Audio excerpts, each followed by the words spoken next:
अस्सलामु अलैकुम। सबक नंबर 39, रसूल सल्लल्लाहु अलैहि वसल्लम से मोहब्बत।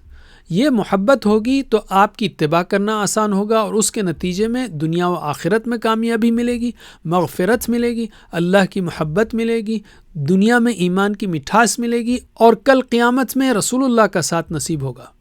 आपसे मोहब्बत क्यों करें? इसलिए कि अल्लाह के एहसान और फिर आपकी क़ुरबानियों के नतीजे में आज हम मुस्लिम हैं। हमसे ज़्यादा हमारी फ़िक्र आपको थी। आपने हमारे लिए दुआएं की और अपनी कबूल होने वाली दुआओं में से एक को आपने क़यामत के दिन में हमारे लिए दुआ की खातिर बाकी रखा। आपसे ज़्यादा खूबियों वाला इस दुनिया में पैदा नहीं हुआ और आपके हुस्न और नूरानियत का तो तसव्वुर करना भी मुश्किल है।